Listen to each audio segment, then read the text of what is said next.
한빛 세계 선교 방송을 시청해 주시고 애청해 주시는 우리 형제 자매님들도 멀리 해외 동포 여러분들 반갑습니다. 저는 오늘 여러분들과 함께 시편 119편 32절로 37절 말씀을 통해서 주의 율례들의 도를 내게 가르치소서 라는 제목으로 함께 은혜를 나누고자 합니다. 우리가 인생의 여정 속에서 어머니 품에서 떠나서 저 천국 가는 그날까지 이 세상에서 살아가는 동안에 과연 우리가 살아서 가는지 아니면 죽은 인생으로 살아가는지 우리가 한번 생각해 봐야 됩니다. 왜 그러냐면요, 우리는 죄성과 죄악을 가지고 태어난 존재이고 또 그 죄성을 가지고 걸어가는 인생이기 때문에 영원히 살지 아니하면은 죽은 인생이고 죽은 사람이다 라고 성경에서는 밝히고 있습니다. 따라서 오늘 저가 여러분들과 함께 봉독한 시편 119편 32절에서 37절 말씀을 보면은 이 말씀은 무엇을 가지고 얘기하고 있느냐, 죄의 길에서 주님의 의의를 따르는 삶을 살아가는 그 과정 속에서 오직 말씀만을 따르면서 살아가겠다라고 하는 것을 간절히 간구하고 원하는 내용의 말씀입니다. 그래서 설교 제목처럼 주의 율례들의 도를 내게 가르치소서라고 시편 기자는 간구하고 있는 겁니다. 여기에서 이 말씀, 본문 말씀에서 우리가 눈여겨보아야 할 내용은 바로 뭐냐면은 시편 기자는 또 어떻게 고백하고 있냐면은요, 내가 끝까지 지키리이다 라고 다짐하고 있는 내용입니다.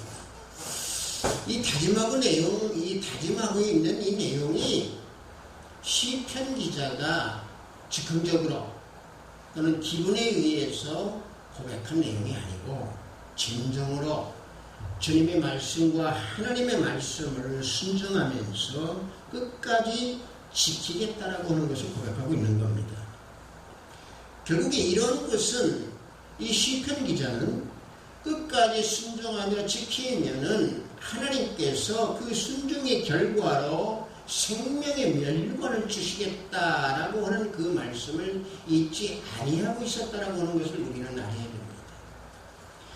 계시록 2장 10절을 보면은요, 내가 죽도록 충성하라, 그리하면 내가 생명의 관을 너희에게 주리라, 내게 주리라. 자, 이게 하나님께서 우리에게 주시는 이 말씀이 그저 하는 얘기가 아니고 얼마나 우리에게 은혜를 주시면서 하는 말씀인가 우리는 깊게 성찰하면서 말씀을 새겨봐야 될 줄로 믿습니다. 따라서 본문 말씀에서 보면은 우리가 율례들의 도, 이 말씀이 있는데, 그러면 율례들의 도라고 하는 것은 과연 뭡니까? 자, 율례라고 하는 것은요, 히브리어로 호크라고 합니다. 이 율례의 의미를 여기 시편 119편에서 뿐만이 아니고 잠언서 30장 8절을 보면은 율례에 대한 내용을 필요한 양식으로 표기를 하고 있습니다. 잠언서 30장 8절을 보면은요, 나를 가난하게도 마옵시고 부하게도 마옵시고 오직 필요한 양식으로 나를 먹이시옵소서 라고 우리 말로는 이와 같이 번역되어 있지만은 히브리어는 필요한 양식을 호크라고 표현하고 있습니다. 따라서 율례들이라고 한다고 하면은 우리 영혼을 건강하게 하고 우리 영혼을 살려주는 그 필요한 양식이 율례입니다. 따라서 율례는 하나님의 말씀이요, 이 시대의 복음입니다.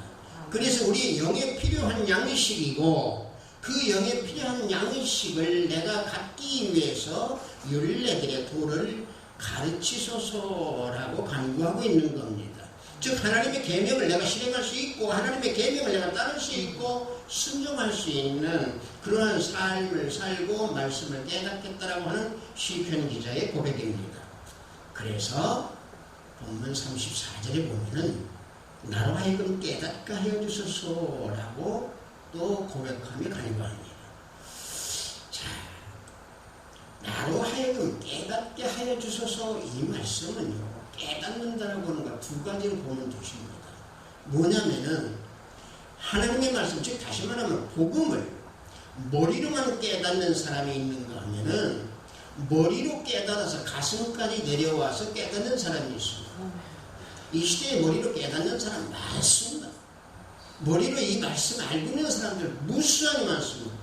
이 지구상에 믿지 아니하는 사람들도 주님의 말씀 다 압니다. 한 구절씩은 다 알고 있습니다. 이게 뭡니까? 머리로 다 알고 있다는 얘기입니다. 그런데 머리로 알고 있는 이 지식이 가슴까지 와야 된다는 얘기입니다. 가슴까지 올 때에 비로소 율례들의 도를 가르친 내 본 모습이, 가르쳐서 받은 내 본 모습이 나타낼 수 있다는 얘기입니다. 그래서 말씀을 깨닫기 위해서는 말씀에 의지를 해야 되고 말씀에 순종을 해야 된다는 사실입니다. 한 가지 우리가 시편 기자가 여기에서 이 고백을 할 때에 우리는 또 무엇을 우리는 생각을 해야 되느냐, 진리의 말씀을 바로 가르치는 종, 그 종을 본받으라는 얘기입니다. 여러분들 이 시대에 거짓 이단자들, 또 거짓 이단자뿐만이 아니고 진정으로 하나님의 말씀을 증거하는 그 종들이 하나님의 말씀을 정말로 가슴 깊이 새기면서 전하는 그런 종들이 되어야 될 줄 믿습니다. 따라서 히브리서 13장 7절에서는 하나님의 말씀을 너희에게 일러주고 너희를 인도하던 자들을 생각하며 그들의 행실의 결말을 주의하여 보고 그들의 믿음을 본받으라. 보십시오. 히브리서 기자는 여기에서 말씀하고 있습니다. 너희들을 인도해준 그 종, 그 종들의 행실의 결말을 보라고 그랬습니다. 또 결말뿐만이 아니고 그들이 믿는 것을 본받으라고 그랬습니다. 왜?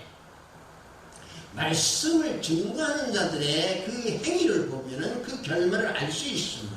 말씀 전하는 사람들이요, 변절해서 말씀을 전하는지 아니면은 진정으로 그 말씀을 하나님의 말씀대로 전하는지 그 사람의 행위의 열매를 보면은 그 말씀이 진정으로 말씀을 증거하는 것인지 알 수 있다는 얘기입니다. 이 거짓으로 증거하는 사람들, 이단들, 이 사람들도 순간순간은 다른 말을 증거합니다. 그러나 그들의 행위에서 볼 때 그 선한 행위는 나타나지 아니하고 그들의 본색은 금세 드러나게 되어 있습니다. 왜? 그들은 진정으로 하나님의 말씀을 가슴속에 갖지 아니하고 귀 열려있는 귀가 아닌 닫혀있는 귀로 듣고 닫혀있는 눈으로 말씀을 보기 때문에 그들은 진정으로 말씀을 증거하지 못한다는 얘기입니다. 따라서 말씀을 우리가 듣고 말씀을 우리가 따를 때에 그 말씀을 증거하는 사람의 행위 열매가 진정으로 성령의 열매를 맺어서 나타나는 사람인지 그러한 종인지 우리는 분별형으로 바라봐야 될 줄로 믿습니다.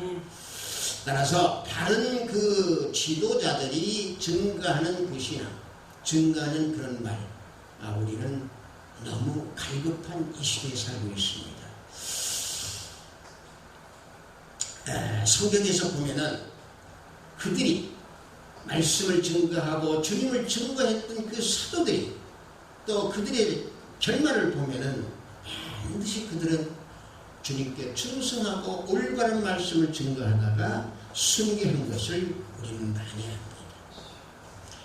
그러나 또 성경에서 보면은 그와 같이 순교한 그런 인물이 있는가 하면은 나쁜 소문, 나쁜 행위를 보여주다가 결국은 불쌍하게 죽은 인물도 있습니다. 가장 대표적인 인물이 우리가 잘 알고 있는 가룟 유다입니다. 또 가룟 유다뿐만이 아니라 우리가 신약에서 보면 데마도 마찬가지입니다. 데마도 사도 바울과 같이 말씀을 같이 따르면서 움직이다가 세상을 사랑하여 바울을 떠났습니다. 자, 세상을 사랑했다라고 하는 것은 바로 뭡니까? 돈을 좋아했다고, 또는 명예를 좋아했다고, 또는 권력을 좋아했다고, 또는 육신의 쾌락을 좋아했다는 그런 의미로 볼 때에 대만은 세상이 좋아서 세상으로 떠난 사람입니다. 이게 성령의 열매를 맺지 못하고 말씀이 그 속에 있지 못했기에 결국에는 세상으로 떠나버린 것입니다. 그래서 하나님의 말씀을 깨닫는 데는 지혜가 필요한 것이고, 하나님의 말씀을 깨닫는 데는 반드시 우리는 예수 그리스도가 어떤 분이다 라고 하는 것을 우리는 알아야 됩니다. 말씀을 깨우치지 못하고 깨치지 못하면은요, 그 말씀에 따라서 행위를 한다라고 하는 그 행위가 바리새인들과 같이 가증한 행위로 나타날 수밖에 없다는 얘기입니다. 다시 말하면 예수 그리스도를 진정으로 알지 못하고 겉으로만 알면서 종교적인 행위를 나타낸다라고 하는 얘기입니다. 그래서 시편 기자는 여기에서 그래서 그것을 주장하는 겁니다. 그래서 그것을 고백하는 겁니다. 뭐라고? 끝까지 지키겠나이다. 끝까지 지키되 준행하면서 전심으로 지키겠다고 고백하고 있는 겁니다. 여러분들, 우리가 복음을 알고 말씀을 알 때에 그 말씀의 길을 가야 됩니다. 말씀의 길을 가지 않는다는 것은 결국에 머릿속에 있는 지식에 불과합니다. 또 한 가지는 내 안에 예수님이 계시지 않는다는 증거입니다. 내 안에 예수님이 계시고 내 안에 성령이 계시고 그분이 나를 인도하고 나를 이끌어 간다라고 하는 그 증거는 바로 뭡니까? 복음의 말씀의 도의 길을 내가 걸어가고 있다고 하는 것을 나타내는 겁니다. 그래서 주의 이 계명의 길이라고 하는 것은 바로 뭡니까? 말씀입니다. 말씀을 따라서 말씀의 길로 행하는 그런 삶을 살아야 됩니다. 따라서 여기서 행한다고 하는 것은요, 여기 의미는 뭐냐면은 말씀으로 따라서 살면서 승리하는 삶을 살겠다는 얘기입니다. 왜 그러냐면 여기 행하다는요, 히브리어로 다라크입니다. 이 다라크라고 하는 것은 뭐냐면 땅을 밟다는 얘기거든요. 땅을 밟는다는 것은 뭐냐면 하나님께서 나에게 주신 그 소유의 땅을 내가 밟는다는 얘기입니다. 사탄에게 내주지 아니하고 내가 밟는다는 얘기입니다. 이 말이 바로 뭡니까? 내가 승리한다는 얘기죠. 그래서 내가 그들이 높은 곳까지 밟겠다라고 신명기 33장 29절에서는 말씀하고 있는 겁니다. 그래서 우리는 주의 계명의 그 길로 행하는 삶, 대면하면 승리하는 삶을 우리는 살게 됩니다. 그렇다고 하면은 말씀을 율례이들의 도를 내가 가르쳐서 내가 받았을 때에 머리로만 알지 아니하고 내 가슴 심령까지 내려오려고 하면은 어떻게 그러면은 말씀을 우리가 받아야 되느냐? 말씀을 사모하라는 겁니다. 사모한다는 것은 무엇입니까? 내 온 정성과 내 온 몸과 내 온 영혼이 목말라서 그리워하는 것이 사모하는 겁니다. 그리할 때 말씀이 송이꿀같이 달고 달리되어 있습니다. 본문 우리가 봉독한 말씀 32절 앞에 20절을 보면은 주의 규례를 항상 사모함으로 내 마음이 상하나이다 그랬습니다. 자, 제가 이 말씀을 드리는 이유는 말씀을 사모하되 내 마음이 상할 만큼 말씀을 사모하라는 얘기입니다. 내 영혼이 졸도할 만큼 말씀을 사모하라는 얘기입니다. 그럴 때 내 영혼이 졸도할까 봐서 걱정하지 마십시오. 내 영혼 절대 졸도하지 아니합니다. 오히려 새 힘 주님께서 주십니다. 새 힘이 솟아납니다. 그래서 이사야서 40장 31절에 오직 여호와를 앙망하는 자는 새 힘을 얻으리니 독수리가 날개치며 올라감 같을 것이요 다른 박질하여도 번제하지 아니하겠고 걸어가도 피곤하지 아니하리로다. 하나님을 앙망하는 자, 여러분들 말씀을 앙망하는 자 새 힘을 주십니다. 따라서 하나님의 말씀을 우리가 전심으로 영원히 졸도할 만큼 사모할 때 그 말씀을 삶의 최고의 가치로 알고 살아가는 하나님의 자녀가 된다는 사실입니다. 그럴 때에 우리 마음을 성결하게 만들어주시고 또 눈을 밝게 우리를 뜰 수 있도록 여간까지 열어주신다는 하는 사실입니다. 그래서 시편 19편 8절을 보면은 여호와의 교훈은 정직하여 마음을 기쁘게 하고 여호와의 계명을 순결하여 눈을 밝게 하시도다 말씀하고 있습니다. 아멘. 여러분들 우리 눈과 영혼을 밝게 하고 깨끗하게 해주는 거 이 세상에서 아무것도 없습니다. 오직 한 가지 말씀입니다. 그 말씀이 내 안에 자리하고 있을 때 그 말씀이 예수 그리스도가 내 안에 마차야 자리를 잡고 있을 때에 내 마음은 옥토것이고 여러분들 우리가 마태복음이나 또 마가복음이나 볼 때에 여러분들 가장 잘 알고 있는 그 씨 뿌리는 비유가 나옵니다.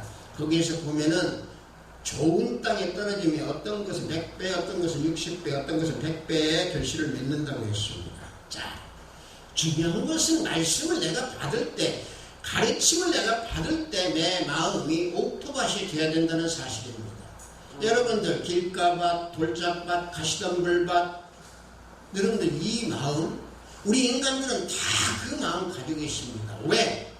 아담과 하와가 죄를 저지르는 그들의 후손이기에 우리 마음은 옥토밭이 아닙니다. 그런데 사람들은 내가 옥토밭을 내가 만들려고 노력합니다. 내가 옥토밭 못 만듭니다.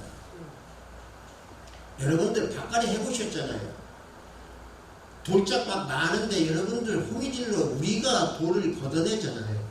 그 밭이 돌 걷어냅니까? 가시덤불 걷어냅니까? 못 걷어내잖아요. 호미가 걷어내잖아요. 그 호미가 어떤 호미입니까? 예수님이에요. 예수님의 씨가 들어갈 때에 자갈밭 없어집니다. 가시덤불 없어집니다. 예수님의 씨는 뭡니까? 창세기 3장 15절에서 이미 하나님께서 밝혀놓으셨습니다. 이와 같이 우리 밭이 돌짝밭, 가시덤불밭, 길가밭인 우리 밭을 예수 그리스도의 말씀, 예수 그리스도의 씨가 내 안에 있을 때에 내 마음이 옥토밭이 돼서 그 말씀 율례들의 도를 내가 가르침을 받고 가르침을 받은 내 심령이 비로소 성결하게 되는 것이고 비로소 내 영혼이 밝게 볼 수 있는 영혼이 될 수 있는 겁니다. 따라서 예수님께서 우리들의 발을 씻어주십니다. 베드로의 발만 씻어준 게 아닙니다. 여러분들 주님께서 우리 발 씻어주셨습니다. 씻어주셨습니다. 믿으십시오. 베드로만 발 씻어주신 거 아닙니다. 이 시대에 성경 속에 있는 말씀이 나에게 다 해당되는 말씀인데 뭘 2000년 전의 일로 생각하면 절대 착각드립니다. 지금 이 시간 우리의 발을 씻어주셨습니다. 그런데 그 발 씻어주신 것은 우리는 몰라라 하고 말씀을 듣지 않아요. 귀가 있어도 듣지 않고 보기는 보아도 제대로 보지 못하는 맹인 소경이 되어 있다고 하는 사실입니다. 맹인 소경이 되어 있는 것을 왜 그렇게 되어 있을까? 하나님께서 그렇게 만들어 주셨습니다. 아니 목사님, 우리가 어떻게 하나님이 우리 눈을 다 가려놨습니까? 가려놓으셨어요. 죄인으로 있을 때 하나님께 돌아가지 아니하니까 하나님께서 가려놓으셨습니다. 왜 우리 눈을 가려놓았을까요? 귀도 막아놨을까요? 이사야 선지자를 통해서 막으라고 그랬습니다. 이사야서 6장 9절과 10절을 보면 뭐라고 말씀하시는 줄 아십니까? 제가 봉독해드리죠.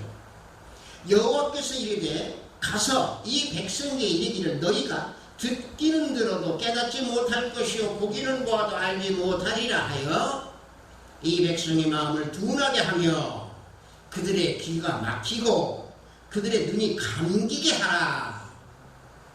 하나님께서 분명히 이사야 선지자에게 말씀을 합니다. 그들의 눈으로 보고 귀로 듣고 마음을 깨닫고 다시 돌아와 고침을 받을까 하노라. 하나님께서 막으라고 하시고 고침 받는다고 바로 뒤에다가 말씀하고 계십니다. 자, 이게 뭡니까? 고침 받는다는 얘기가 무슨 의미로 하나님께서 이와 같이 말씀하셨겠습니까? 예수의 씨를 너희에게 보내겠다는 얘기입니다. 예수의 씨를 너희에게 보낼 때 그때 비로소 너희들은 눈을 뜨고 귀를 열게 될 것이라는 얘기입니다. 그래서 그 그루터기 씨가 어떤 씨가 되느냐 하고 주님께서 하나님께서 우리에게 알려주시는 겁니다. 여러분들 우리 귀는요 우리 마음은요 예수님의 씨가 들어오지 아니하면은 막힙니다. 마음이 닫힙니다. 예수님 가장 우리가 예수 그러니까 어떤 뭐 세상에서도 위대한 위인으로 알고 있는데 위인 아닙니다. 신입니다. 유일하신 홀로 유일하게 영광을 받으실 신 우리 주 예수 그리스도 주님이십니다. 이 세상 어떠한 모든 것보다도 이 세상 살아갈 때에 주님께서 우리에게 주시는 그 구원의 행복, 주님께서 주시는 그 영생의 행복을 지니고 있다고 하면은 그는 참된 믿음을 지닌 자요, 또 그는 참된 영혼, 살아있는 영혼으로 이 땅을 살아가고 있는 자입니다. 따라서 시편 기자는 어떻게 증거하고 있습니까? 자기가 그 영혼 속에서 살아가고 있기에 내 마음을 주의 증거들에게 향하게 하시고 탐욕으로 향하지 말게 하소서. 자, 얼마나 좋은 고백입니다. 내가 말씀을 받되, 내가 말씀을 깨닫되, 깨닫는 것에 그치지 아니하고 내가 그 말씀을 지니고 탐욕으로 달려가는, 세상으로 달려가는 그 삶을 살지 아니하도록 지켜달라는 얘기입니다. 인간의 탐욕은 끝이 없습니다. 하나 취하면 또 하나 취하려고 그러고, 둘 취하면 세 취하려고 그러고, 세 취하면 다섯 취하려고 하고, 이게 인간의 본성입니다. 그것이 탐욕입니다. 그래서 탐욕이 우상이라고 말씀하고 있는 겁니다. 여러분들 이 탐욕이요 모든 죄를 불러옵니다. 돈의 탐욕 죄 불러오고, 인간을 시기하는 그 탐욕 사람을 죽이는 것이고, 특히 여러분들 이 탐욕을 제일 먼저 나타내는 게 누군 줄 아십니까? 가족입니다. 여러분들 나를 가장 찌르는 가시가 누군 줄 아십니까? 가족입니다. 가족 중에서도 누군 줄 아십니까? 남편, 아내입니다. 그 다음 자식입니다. 그 다음 형제입니다. 왜? 그래서 주님께서 아비, 어미를 떠나 가정을 떠나서 너는 모든 걸 다 버리고 내 십자가를 짊어지고 나를 따라오라. 그래서 말씀하십니다. 이게 바로 뭡니까? 허탄한 것을 보지 않게 하시기 위해서 그렇습니다. 그래서 본문 37절을 보면은 내 눈을 돌이켜 허탄한 것을 보지 말게 하시고 주의 길에서 나를 살아나게 하소서. 보십시오. 허탄한 거 볼 수밖에 없습니다. 허탄한 거 뭡니까? 허탄한 것은요 하나님의 말씀과 완전히 배격하는 것이 허탄한 얘기입니다. 이단들 하는 얘기. 제가 공격하는 것은 아닙니다. 요즘 이 시대 일부 목사님들은요, 뭐 누구라고 말씀을 못 드리는데 보다도 목사님들 보면은 예수 그리스도 이름으로 명하노니 귀신은 따라갈지어다. 그래서 서로 귀신이 나왔다고 가정을 해봅시다. 그러놓고 난 다음에 너 내가 고쳤으니까 헌금해 그래. 내가 고쳤대. 뭐하러 그럼 예수 그리스도 이름으로 나가라고요? 이게 현실이에요. 이게 현실이에요. 이게 허탄한 행위고, 이게 허탄한 짓이고, 이게 이단들이 하는 짓입니다. 주님은 절대 그런 주님이 아니십니다. 우리 예수님은요, 공생애 동안에 치유를 해주시고 병을 고쳐주실 때마다 꼭 먼저 꼭 그에게 하는 말이 있었습니다. 내 믿음이 크도다. 고침을 받았도다. 내 믿음이 크도다. 집에 가보아라. 항상 내 믿음이 크도다요. 이게 바로 뭡니까? 육신 질병을 고쳐주시는 것 외에 영혼까지도 고쳐주시는 우리 주님이십니다. 그러므로 허탄한 거 바라보지 말아야 됩니다. 아멘. 이 시대에 우리 하나님의 자녀들, 우리 모두는 주님의 말씀을 따라서 살면서 사탄의 미혹에 절대 넘어가지 말아야 됩니다. 육신이 좋아하는 탐욕 버리지 마십시오. 사탄이 좋아하는 탐욕 버리십시오. 자갈같이 되어버리는 신명으로 다시 돌아간다고 하면은 그것은 개나 돼지에게 말씀을 던져주고 진주를 던져주는 것과 똑같습니다. 돈이 그렇게 좋으면은 예수님 안 믿어야 됩니다. 돈에 집착하려면은 예수님 따르지 못합니다. 물질에 집착하면은 그는 명예까지도 바라보게 되는 것이고, 권력 바라보게 되는 것이고, 돈 좋아하면은 육적인 행위에 따라서 쾌락으로 들어갈 수밖에 없습니다. 그래서 허탄한 것에 미혹되지 아니해야 되고, 주님께서 우리에게 윤례들의 도, 말씀의 도를 우리에게 가르쳐 주시고 우리에게 주셨기에 그걸로 그 말씀으로 내 자갈밭을 씻어서 옥토밭으로 만들고 난 뒤에 진정으로 주님의 자녀다 시들지 아니하는 불꽃이 아닌 영원한 영생을 지니면서 살아가는 그런 하나님의 자녀가 되어야 될 줄로 믿습니다. 아멘. 잠시 기도합니다.